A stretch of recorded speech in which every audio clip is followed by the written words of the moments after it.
It was just a rock, dark and ancient and enormous, spinning slowly through the cold nothing between star systems, as it had been doing for longer than any living civilization could remember. It had no awareness of what it was drifting toward, no sense of the destruction it would cause. It was simply an object following the invisible rules of gravity, patient in the way that only dead things can be patient. But Captain Veilsorn of the Threnody had a name, and a brain, and a set of instruments that were telling him something he very much did not want to know. He stood at the central display table of the survey vessel, Undying Patience, and stared at the trajectory model with his 4 long arms folded behind his back. The lines on the screen were clean and precise, the math was not ambiguous, and the conclusion was one that settled in his chest like a cold stone. The asteroid was going to hit the 3rd planet in this system, the blue one, the loud one, the one crawling with those short 2-legged creatures called humans. And it was going to hit it in approximately 9 years, give or take a few months, depending on minor gravitational pulls from the outer planets. 9 years was not a long time.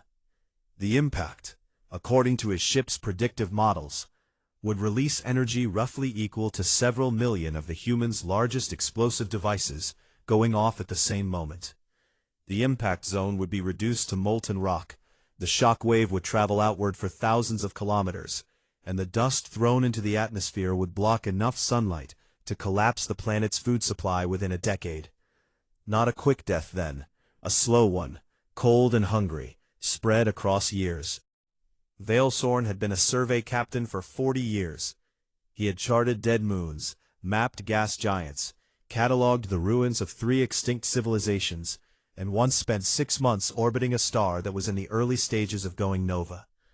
But something about watching that clean blue planet rotate slowly on his display screen, knowing what was coming for it, sat differently in him than any of those other things had.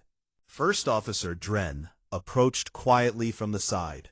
She was younger than him by about 2 decades, with the pale gold skin of the northern Threnody clans, and she moved with the careful precision of someone who had learned long ago that bad news was best delivered without sudden movements. The humans have no detection technology that would allow them to identify the asteroid's trajectory, she said, placing a data report on the table beside him.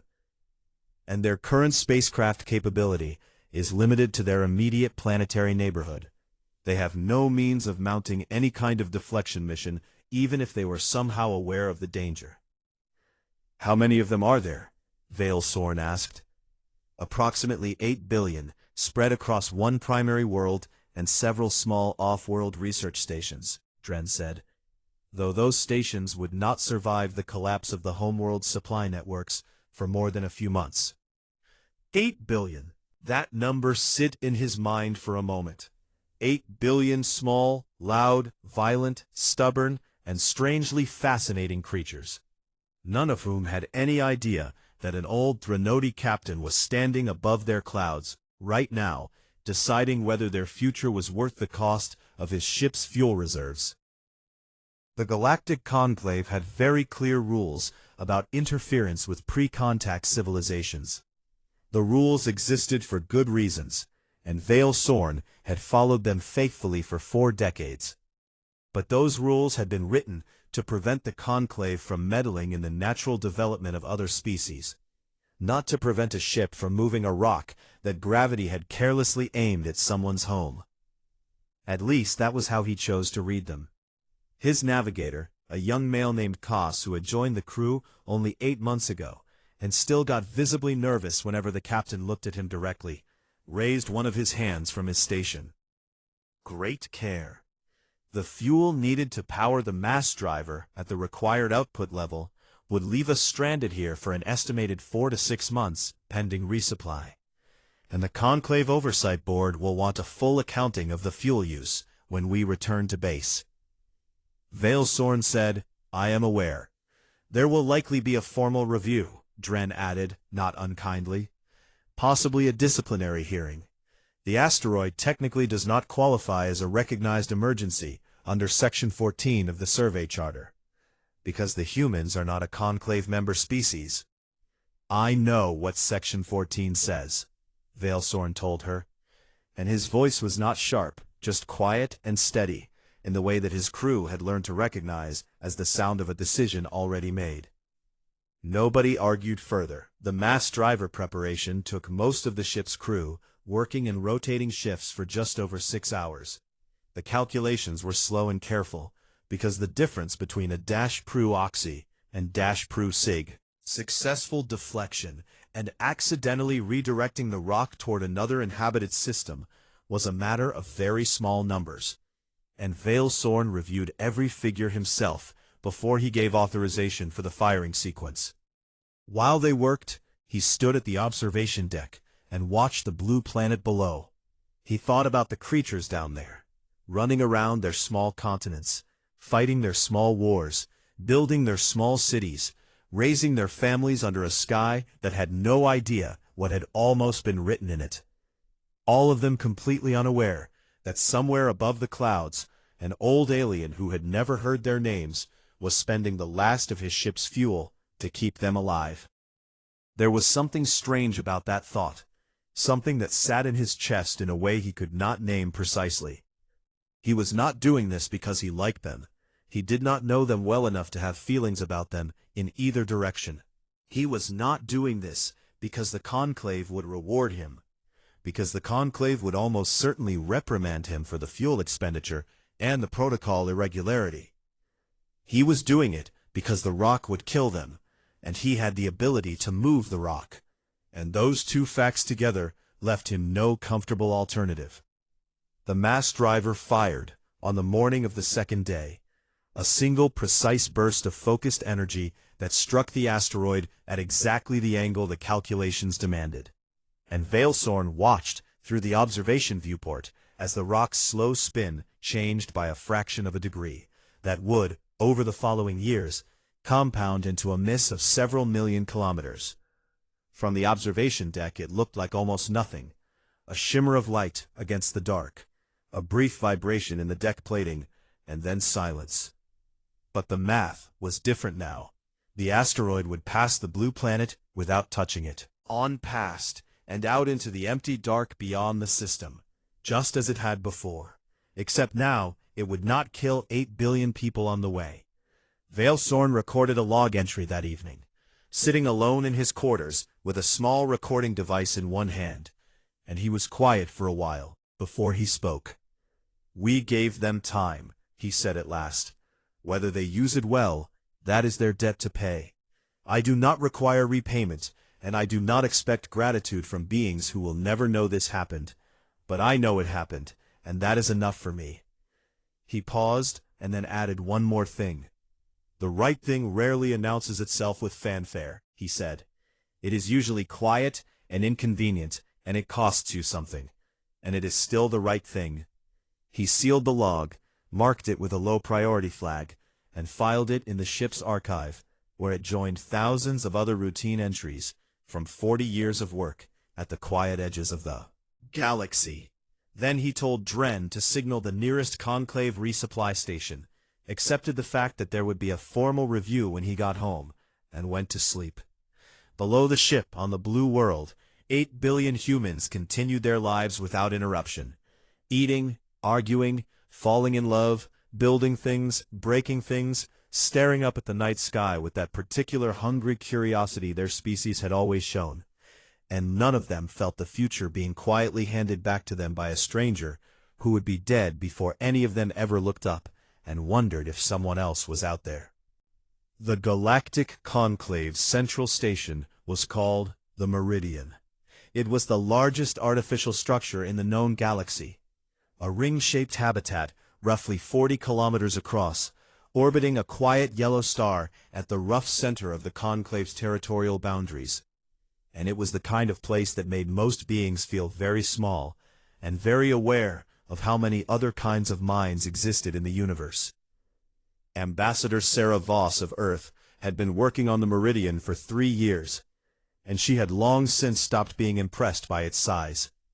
She was a compact woman in her early 40s, with dark brown skin, short-cropped hair that she never bothered to style, and the particular kind of calm that came not from peace of mind, but from long practice at not letting the things that irritated her show on her face. And a great many things on the Meridian irritated her, though she almost never showed it. She sat now in the Conclave's secondary diplomatic chamber, which could seat representatives from 40 species at once, and she listened to the 7th coordinator of the Delvari Collective finish the 15th minute of an explanation for why the Conclave could not, at this time, authorize a military response to the Keth Ascendancy's most recent campaign of planetary sterilization. The Keth had destroyed 3 worlds in the last 8 months, not conquered them, destroyed them. The Keth did not want territory or resources or submission. They were a machine hybrid empire from beyond the galactic rim, and their goal, as far as the Conclave's intelligence services could determine, was simply the removal of biological life at industrial scale. They moved through a system, stripped its defenses with overwhelming force, and then deployed atmosphere processing weapons that made planetary surfaces uninhabitable within weeks. They had done this to the Preth homeworld. They had done this to the 2 primary colony worlds of the Savan Reach. And now their forces were moving toward the Terrell system, which had a population of nearly 12 billion across 4 inhabited planets. And the Conclave was on its 15th minute of explaining why it could not do anything about it yet. Sarah kept her face very calm. The problem, as it had been explained to her many times in the past month, was that the Conclave was a diplomatic body first, and a military one second. Its military coordination rules required a consensus vote from the full council before any unified fleet action could be authorized, and achieving consensus among 40-plus species with different strategic priorities, different threat assessments, and different opinions about whether the Keth represented an extinction-level problem or a regional management issue was, as the 7th coordinator was currently explaining in great detail, a process that simply could not be rushed. Sarah thought about the 12 billion people in the Torel system. She thought about how many committee meetings 12 billion people were worth. After the session ended, she walked back through the Meridian's long curved corridors toward the Earth diplomatic offices, composing her daily report to Earth's foreign ministry in her head, when a young Threnody stepped into her path from a side corridor. He was perhaps 20 years old by Threnody reckoning, with bright, unmisted eyes, and a slightly frantic energy that she recognized immediately as someone who had been trying to find her for a long time, and was very relieved to have finally done it. "Ambassador Voss," he said, and his translator rendered his voice as, slightly breathless, "My name is Sale. I am an archivist in the Threnody Historical Records Division. I have found something that I believe belongs to your people, and I have been trying to arrange a formal delivery through the correct channels for 6 weeks, but the correct channels are very slow, and I decided today that I simply could not wait any longer." Sarah looked at him for a moment. "What is it?" she asked. He held out a data chip, small and old, formatted in an archive standard that had been out of use for at least a century. "A personal log entry," he said, "recorded approximately 300 years ago, filed by Captain Vale Sorn of the survey vessel Undying Patience, concerning an event that took place in the star system your people call Sol." Sarah took the chip.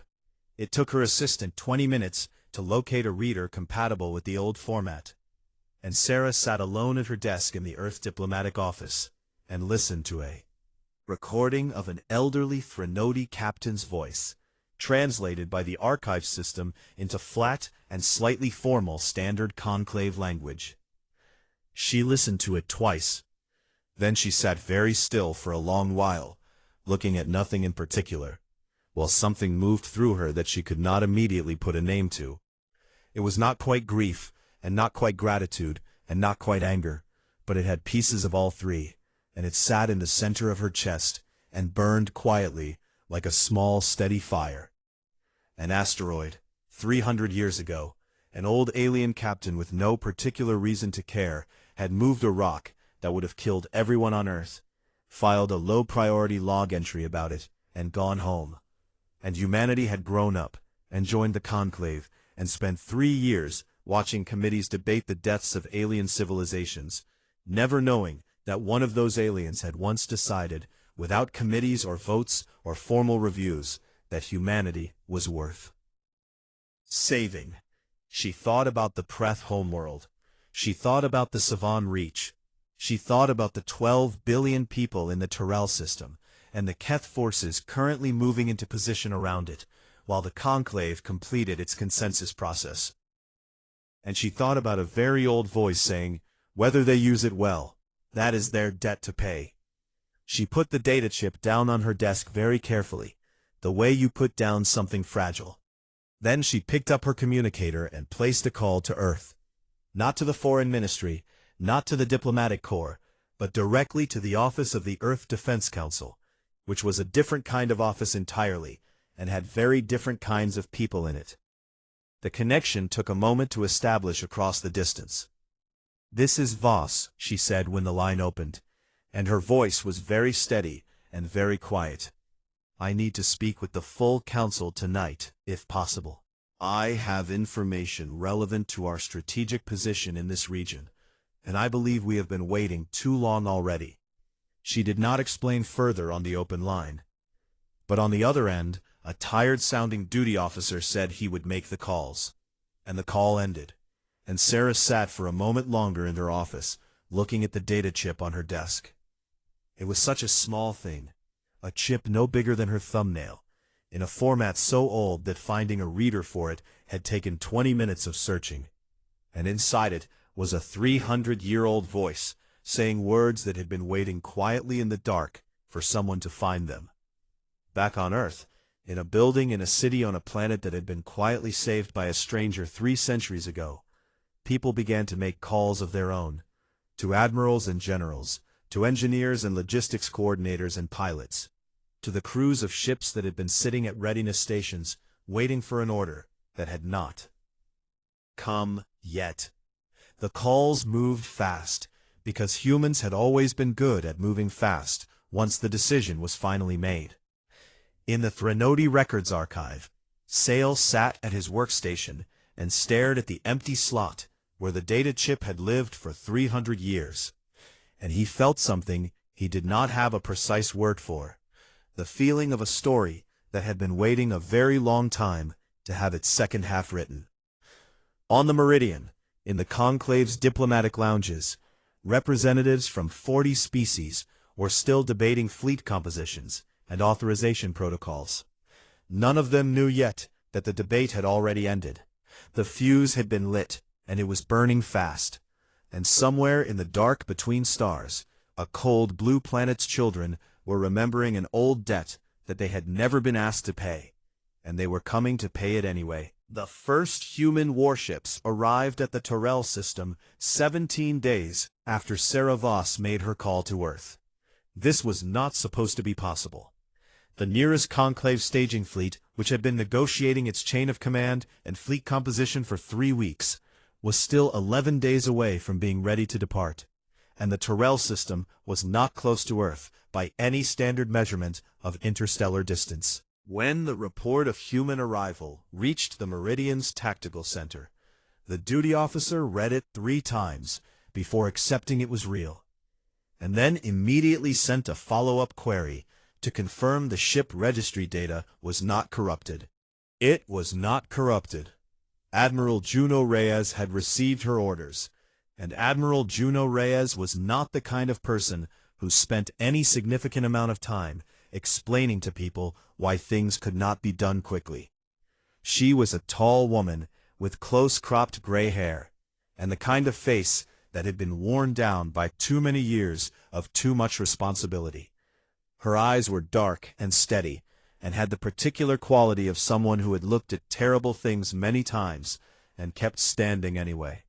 And she commanded the 1st and 3rd Human Rapid Response Fleets from the bridge of the carrier Endurance, with a simplicity of fighting doctrine that alien fleet commanders found initially confusing, and then, as the first hours of Engagement progressed, deeply unsettling. Her doctrine could be summarized in 3 words: close, hurt, continue. The Keth had been in active bombardment of Tyrell's third planet when the human fleet arrived, not at the system's outer edge, not in a defensive formation around the planet's orbital perimeter, but directly between the Keth formation and the planet's surface. Close in a way that violated every conventional framework of fleet engagement tactics, with every weapon system already active and targeted before the exit from faster-than-light travel was even complete. The Keth adapted quickly.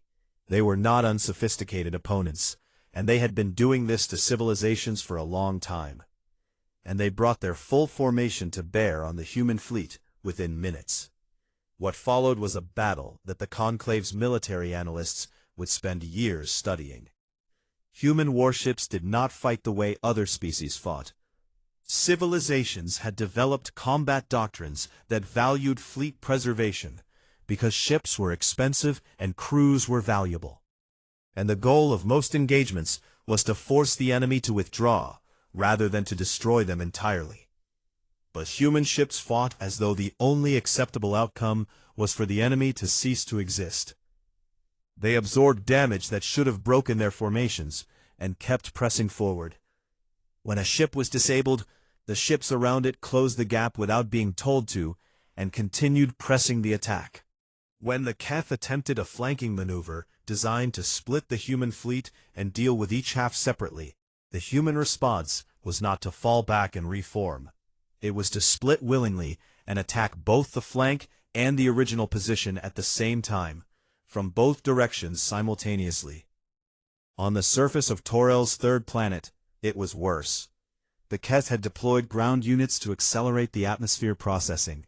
Human drop troops arrived in armored landers before the Conclave ground forces had finished their own loading sequence, and they fought in a thick, increasingly chemical-laced atmosphere on a planet that was actively being poisoned, wearing sealed suits and breathing recycled air, in gravity that was heavy for most species but entirely manageable for beings who had evolved on one of the densest habitable worlds in the galaxy.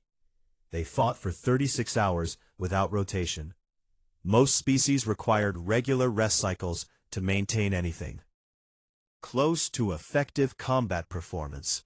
The Keth themselves operated on regular maintenance and recharge intervals, but human soldiers on stimulant protocols could sustain aggressive offensive operations for periods that alien physiologists found genuinely difficult to accept when they reviewed the reports afterward. The Toril ground campaign lasted 3 days, and the humans at the front were awake for most of it, and they did not slow down. The Keth sent a secondary fleet to reinforce their position in the Toril system. The secondary fleet arrived to find the primary fleet in full retreat, and the human warships already reforming for another attack pass. The human ships had taken significant damage, and several had been destroyed entirely with all hands. But the ones that were still functional were still moving forward, and Reyes's command channel was broadcasting the same instruction on repeat to every human captain in her fleet. Close, hurt, continue. Close, hurt, continue. The Conclave observers, watching the tactical feed from the Meridian Strategic Center, did not speak for a long time. There were beings in that room from a dozen different species. Analysts, diplomats, military advisors, liaison officers, and they stood in front of their displays and watched the engagement data refresh every 30 seconds in a silence that was not the comfortable silence of people watching something go as expected. It was the silence of people watching something they did not have a ready category for. A senior Delvari military advisor finally turned to Sale, who had been given temporary access to the Strategic Center as a cultural consultant in the days following his meeting with Ambassador Voss, and said in a low and genuinely puzzled voice, "They have lost 17% of their fleet. They have sustained damage across 90% of their remaining ships. Their ground forces have been in continuous combat for 40 hours in a compromised breathing environment, and they are still attacking. Yes, Sale said. Why? The Delvari advisor asked, and it was not a tactical question. It was a deeper question, the question of a being trying to understand something that did not fit inside the models it used to understand the universe. They come from a world that tried to kill them for 100,000 years, Sale said quietly. Every predator, every disease, every storm, every famine, their planet threw everything it had at them, and they kept getting back up. They learned endurance from the ground they were born on, and they never unlearned it. The Delvari advisor looked back at the tactical display. That is frightening, she said. It is, Sale agreed, and it is also why they are here. The Keth Secondary Fleet Commander made a decision, in the 4th hour of engagement, that Keth commanders had very rarely been required to make. She ordered a full withdrawal from the Toral system. Not a tactical repositioning. Not a fighting retreat to a more defensible distance. A complete withdrawal, because the engagement parameters had moved outside the range of acceptable outcomes. Because every force projection her systems could generate showed no path to victory that did not require the total loss of both fleets. And because the humans were still closing and hurting and continuing, no matter what the casualty numbers said they should be doing. Reyes watched the Keth fleet disappear into faster-than-light travel from the bridge of the Endurance, which had a breach in its port side large enough to park a shuttle in, and was running 3 of its 6 main systems on backups. They ran, said her tactical officer, and his voice had the hollow quality of someone who had not slept in 2 days. They will be back, Reyes said, and she did not say it with satisfaction. She said it the way you state a weather forecast. Plainly and without. She was right. But when they came back, it was to find human fleets already positioned at the next 3 probable target systems, dug in and waiting, with weapons ready. And they came back to find that the Conclave, galvanized by what it had just watched in the Tyrell system, had held its military consensus vote in the fastest full council session in the organization's 400-year history. The galaxy had seen many wars. It had seen grand fleet actions, and long sieges, and devastating surprise attacks, and campaigns that stretched across decades. It had catalogued the rise and fall of empires, and the slow grinding down of civilizations that had once seemed invincible. But it had not seen anything quite like this, a species that calculated no acceptable threshold of pain, that had no natural upper limit on how long it would keep going, that fought the way water moves through rock, not fast, not spectacular, but constant and patient. Absolutely inevitable. The Keth had sterilized worlds full of beings who had eventually broken under the weight of what was being done to them. They had not yet tried to sterilize a world full of beings who had been breaking and healing since before they had language to describe the process. They were learning the difference now. The war lasted 14 months. It ended not with a ceremony or a grand signing or a diplomatic summit in a bright chamber. It ended when the last Keth fleet in active conclave space was destroyed over a gas giant in the Pelori system, and the remaining Keth units scattered back beyond the galactic rim in 1s and 2s. And the silence that followed was the kind of silence that comes after something very loud has been going on for a long time and has finally stopped. It was not a clean victory, and anyone who called it one did not understand what had happened.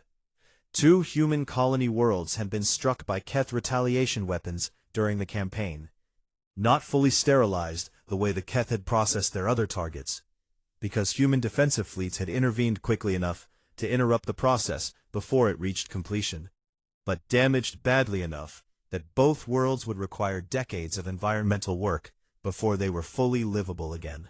Hundreds of thousands of people had been evacuated in time, but not everyone had been evacuated in time, and the number of people who had not been evacuated in time was a number that Admiral Reyes carried with her every day like a stone in her chest, and she never set it down. 11 human warships had been destroyed with full crews, not disabled, Not abandoned, not captured.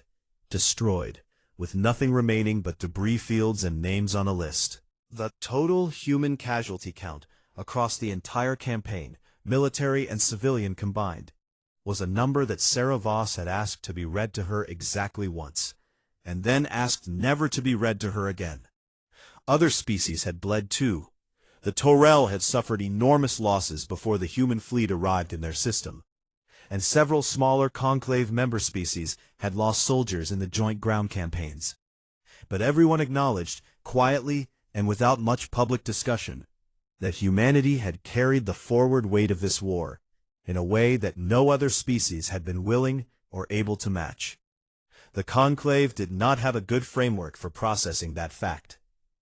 Admiral Reyes stood on the surface of a Keth core world 4 days after its fall. The Keth had burned it themselves rather than allow it to be taken.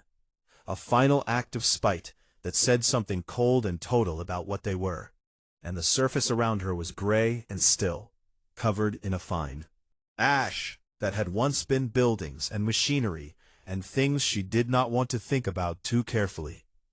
Her boots made no sound on the ash. The sky above was the color of old bruises. She stood there for a long time, without moving or speaking. She was not thinking about the battle. She was thinking about a soldier named Corporal Danae Park, who had been 23 years old, and had died in a close-quarters boarding action on a Keth warship in the 8th month of the campaign. Park had grown up on one of Earth's southern continents, and had wanted to study marine biology before the war changed the shape of what wanting things felt like. She was thinking about a pilot named Vickers, whose ship had been destroyed, covering an evacuation corridor over one of the damaged colony worlds, and about the names of 11 other pilots in that same squadron, whose names she had read so many times she heard them sometimes in the silence just before sleep. A junior officer approached carefully from behind. "Admiral," he said, "the diplomatic transport is ready. Ambassador Voss is requesting your presence for the full conclave session." Reyes turned away from the gray landscape without looking back at it. "Tell her I am coming," she said. The conclave convened in full session 2 weeks later. All member species present, the great chamber full of bodies and voices, and the uncomfortable energy of beings who had collectively survived something they had not been fully prepared for. And Ambassador Sarah Voss of Earth stood at the central podium and waited for the noise to settle into something. Quiet. She had one demand. She did not frame it as a proposal or a motion for consideration or a diplomatic request that the Council might choose to table for further study. She framed it as a demand, using that specific word, which was not standard diplomatic language, and the room shifted when she said it. But she said it anyway, because some moments require precise words rather than comfortable ones. "Every species that the Keth exterminated," she said clearly. "Every civilization they destroyed before this body found the will to act.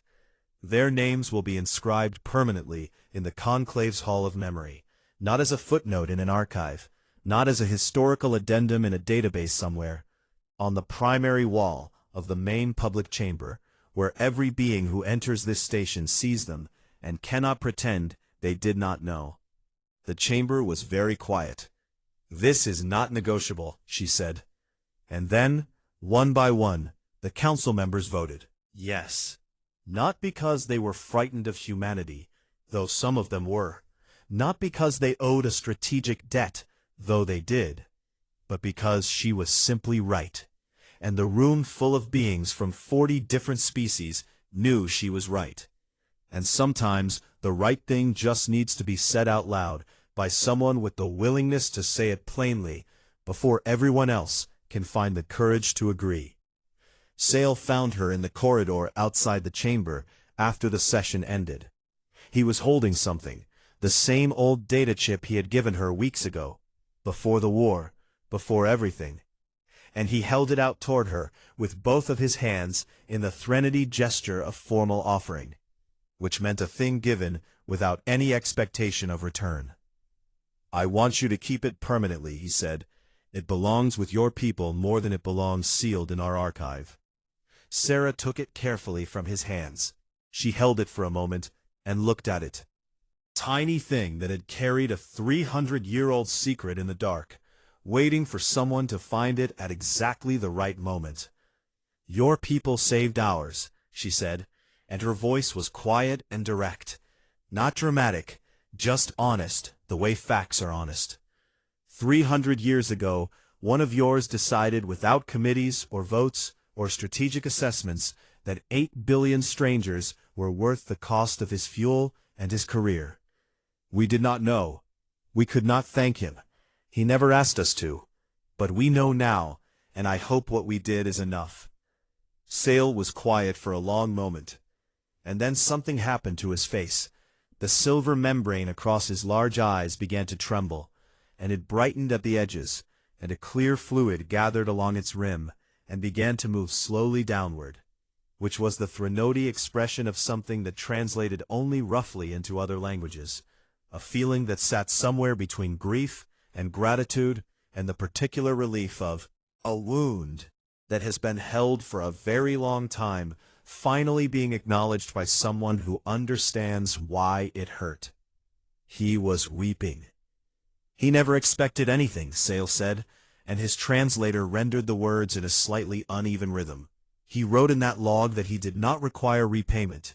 He would have been very surprised by all of this. He was the kind of being who would have been uncomfortable with a monument. Good, Sarah said, and her voice was gentle. People who do the right thing without asking for anything back deserve to be surprised by gratitude sometimes. It is the least we can give them. She looked down at the data chip resting in her palm. Somewhere inside it, a 300-year-old voice was saying, "We gave them time. Whether they use it well, that is their debt to pay." She closed her hand around it. They had burned for it, bled for it, and buried people for it. They had paid with everything they had to give, without being asked, without conditions, without looking for credit. And the galaxy was still here and still breathing, because one tired old captain had moved a rock in the dark, and one tired ambassador had found his message at exactly the right moment, and one fleet of stubborn, unbreakable Deathworlders had remembered that gratitude is not just a feeling, it is a choice you make with your hands. The corridor outside the chamber was busy with beings from many species moving past them in both directions, talking in quiet voices about what came next, and what needed to be rebuilt, and what the galaxy would look like now that the Keth were gone. Sarah and Sale stood still in the middle of all of it. And for a moment, the gap between their two species, all 300 years of it, all the silence and the unknowing and the debt paid in fire, small/p.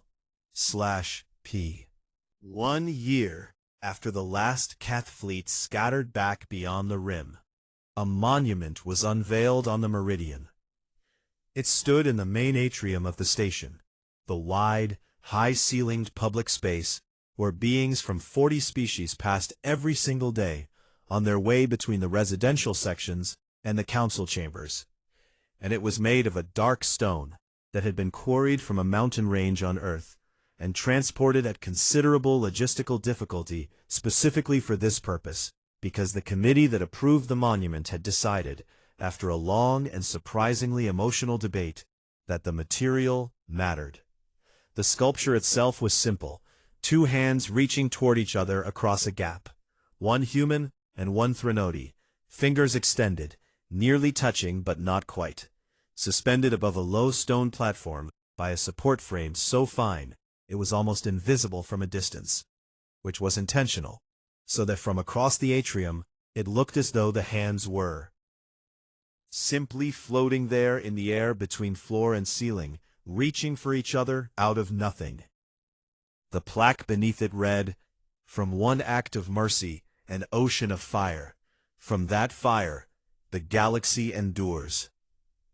It drew a crowd every day, not just from curiosity, though there was plenty of that in a place as busy as the Meridian, but because something about it caught people in the chest in a way that was difficult to explain and easy to feel. The gap between the hands was not a flaw in the design, and it was not an accident. It was the point. It was the 300 years of silence. The asteroid moved in secret with no one watching, the log entry filed and forgotten, the debt accumulated on one side without the other side ever knowing it existed. The gap was everything that had happened in the space between that old captain's decision and the moment a human fleet had kept pressing forward through damage and loss because a tired ambassador had found a small chip in an archive and understood what it meant.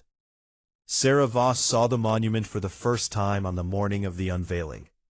She stood in front of it for a long while without speaking, with Sales standing quietly beside her, and the foot traffic of the atrium moved around them both like water moving around two rocks. He would have hated this, Sales said. Completely, Sarah agreed. He filed the log entry as low priority, Sales said, and there was something fond and a little broken in his voice. He was genuinely trying not to make a large thing of it. He would have been annoyed to know that the story got out.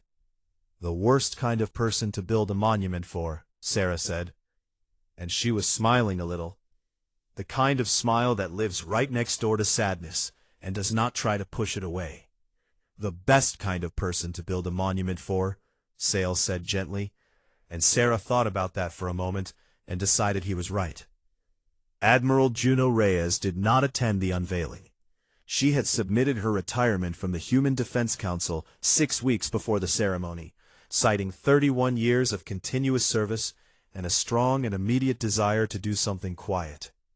The council had accepted with expressions of deep gratitude that she had read carefully, and then filed in the same folder where she kept things she appreciated but did not want to look at too often.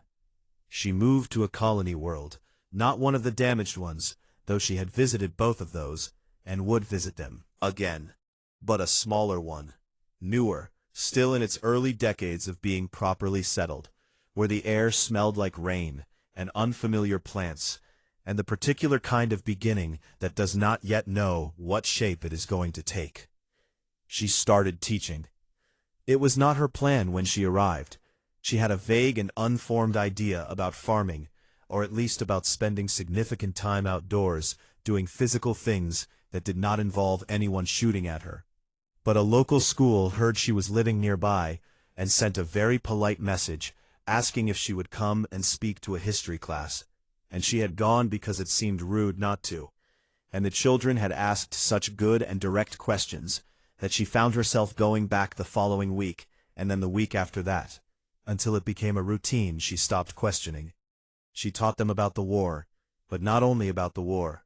She taught them about the Keth's victims, the civilizations that had been erased before anyone stopped them, the worlds that were now quiet and dead and would never be anything else.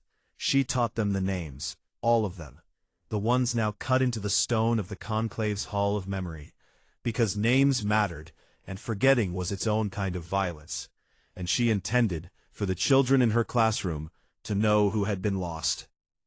She taught them about the soldiers who did not come home, not as abstract statistics, but as specific people, with names and homes and things they had wanted to do before the war changed the shape of what wanting things meant. And she taught them about Vale Sorn. She told it simply, the way she would tell it to adults, without making it smaller or softer for young ears. An old alien captain, far from home on a routine survey mission, had looked at a planet full of strangers and decided, without being asked, that their lives were worth the cost of his fuel and his career, and had never told anyone, and had asked for nothing, and had gone home and eventually died, as everyone does. And 300 years later, the strangers he had saved had grown up and reached the stars, and found his quiet message in an archive, and decided that the debt was real, even though no one had required them to pay it. The children in her classroom listened the way children listen when something true is being told to them, very still, with wide eyes and the particular focused silence of minds that are actually working hard. A girl in the third row raised her hand. She was perhaps 7 years old, with a missing front tooth and the intensely serious expression of someone who takes her questions very seriously, and is not going to ask one until she is sure It is the right question. Why did he save us, if he didn't even like us? She asked. Reyes looked at her for a moment. It was, she thought, the best possible question. Better than the questions the military analysts had asked. Better than the questions the conclave had debated at length. Better than the questions that journalists had put to her 17 times over the past year. It went directly to the center of the thing without any decoration or hesitation around it, the way only children's questions can. He did not need to like us to know that letting us die when he could stop it was wrong, Reyes said. The right thing to do does not come with a requirement that you feel warmly toward the people you are doing it for. Sometimes it just means you see a problem that you have the ability to fix, and you fix it, and you go home, and you do not make a big thing of it. The girl thought about this with great seriousness for a moment. That is kind of nice, she said finally. It really is, Reyes said. She stood at the window of the classroom after the children had gone home that afternoon and looked out at the sky. It was a different color than Earth's sky, a deeper blue-green, and the clouds moved differently here than they did back home, because the atmosphere was composed differently, and the winds had a different character. But the sun was warm, and the light was good, and somewhere out among the stars there were 40 species going about their lives on worlds that were still there, because a chain of small, quiet, expensive choices had been made by people who asked for nothing in return. Somewhere on the meridian, 2 stone hands reached toward each other across a gap that would never quite close, because the gap was not emptiness. It was history and time and the distance between a debt owed and a debt paid, and all of that was worth keeping. Somewhere in a Threnody archive, the space where a data chip had rested for 300 years was empty now, and that was how it should be. Somewhere in a school on a quiet colony world, a 7-year-old girl with a missing front tooth was going home to tell her family about an old alien who had moved a rock and never told anyone. And she would remember it, and she would tell it to someone else someday, and that was also how it should be. The stars burned cold and quiet in the dark beyond the window. The galaxy breathed, and somewhere in the long unwritten future, the debt was paid, and the fire had done what fire does. It had burned what needed burning, and left behind it something that would last.